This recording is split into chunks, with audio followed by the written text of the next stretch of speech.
The piers really are awesome.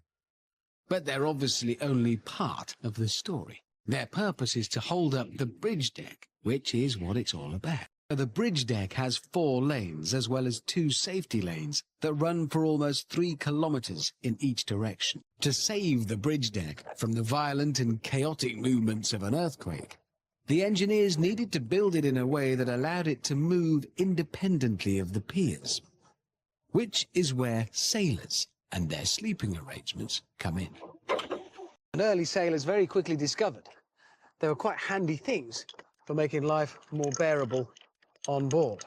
Because, well, ships weren't the most sophisticated of devices then. Things could get pretty rough. But no matter how rough the seas, the hammock would isolate them from the movements of the ship and make life just about bearable. They didn't know it, but in fact a hammock is, well, it's a kind of pendulum.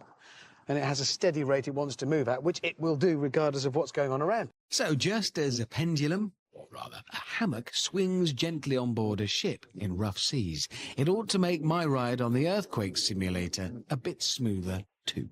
The pendulum is turning chaotic movement into something a bit more predictable and a lot more gentle. The Rion engineers borrowed that same pendulum principle to help earthquake-proof their bridge.